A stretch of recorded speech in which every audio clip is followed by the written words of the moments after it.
Storm Tracker 9 weather with Chief Meteorologist Justin Stapleton.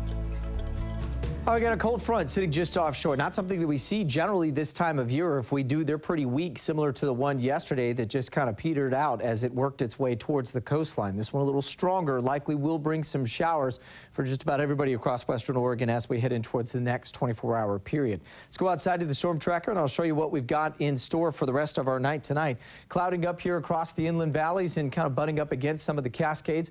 We're also still seeing some, at least initial, light showers starting to break off from the main line, getting a little closer to the coastline now. Those will continue to kind of thicken up as we head overnight tonight, and that will eventually work its way down to the valley as we head towards your Thursday morning commute. Wider snapshot shows an area of low pressure starting to coil around. That is the one driving all of this. It will continue to push north and east as well, and so it will take most of this with it as it moves through, but it is still pretty far offshore, so thus we're going to be dealing with this scenario for at least the next, I'd say, 12 to 24 hours.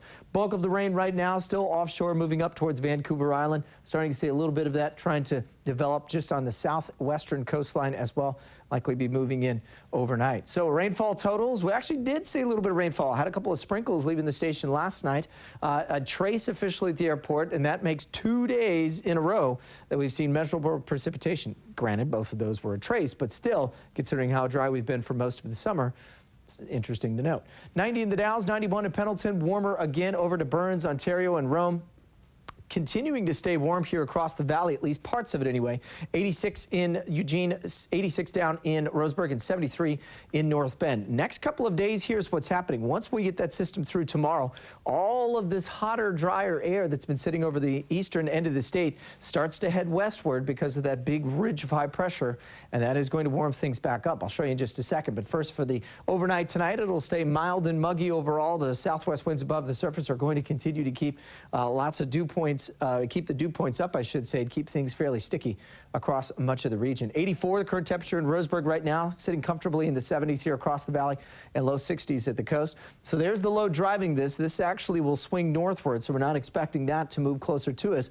But you see that huge dip in the jet stream is still there. Now, as we head towards Friday and Saturday, the jet stream backs offshore and starts to move north over Washington. So all of those mid-90s that have been sitting over to the east of us, Boise and towards western Montana, head westward. Now, we're talking mid-90s for the next couple of days after that, but it is going to warm up, certainly much warmer than what we'll see for tomorrow. Speaking of tomorrow, start off cloudy. I do think we'll see the showers mainly pushing through early to mid-afternoon. Should be wrapped up pretty quickly as we head towards tomorrow night, and then by Friday and into Saturday, some morning cloud cover, but warming up quickly, and that does include folks headed to either Reese or Autzen.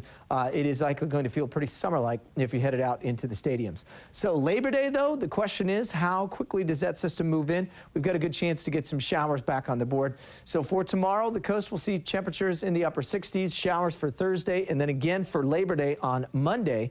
Then I think that's otherwise the last we'll see of any rain in the next 6 to 7 days here. The Umpqua Basin, just a slight chance for an isolated shower. A little better as you get to Monday. Otherwise, holiday weekend forecast is going to stay warm. Some light showers in the Cascades and a thunderstorm not out of the question. Same thing in Bend and Redmond. Should be dry most of the day. Could see a flare-up of a thunderstorm, but better chances Sunday, Monday. So keep that in mind if you're headed out to go camping for the holiday weekend. And finally, in the valley, we'll see isolated showers, some sun breaks within that as well. And then watch the temperatures warm up fast as we go to Saturday and Sunday. So nice to see. Last official weekend of summer will feel very summer-like. Yes, very nice to You bet.